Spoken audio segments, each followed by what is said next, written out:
Türkmenistan Devlet Başkanı Gurbanguly Berdimuhamedov ile Türkiye Cumhuriyeti Cumhurbaşkanı Recep Tayyip Erdoğan telefon görüşmesi yaptı. Bu, haber konferansında belirtildi. Türkiye Cumhuriyeti'nin Türkmenistan için kardeş bir devlet olduğunu vurgulayan Türkmen lider, devletle uzun vadeli stratejik ilişkilerin Türkmenistan'a özgü olduğunu kaydetti. Görüşmede taraflar, asırlardır süren dostluk ilişkilerinin devletler arası ilişkileri daha da güçlendirmek için sağlam bir temel oluşturduğunu memnuniyetle kaydetti. Siyasi, diplomatik, ticari, ekonomik ve kültürel insani alanların en üst düzeylerinde çok taraflı işbirliği sürdürülmektedir. Karşılıklı anlayış, karşılıklı saygı ve karşılıklı destek ilkeleri temelinde, ikili düzeyde ve uluslararası kuruluşlar çerçevesinde verimli ilişkiler gelişmektedir.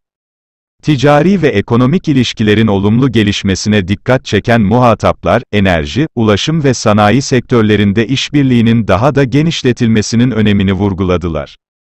İnsani yardım sistemi, eyaletler arası ilişkilerin de önemli bir parçasıdır.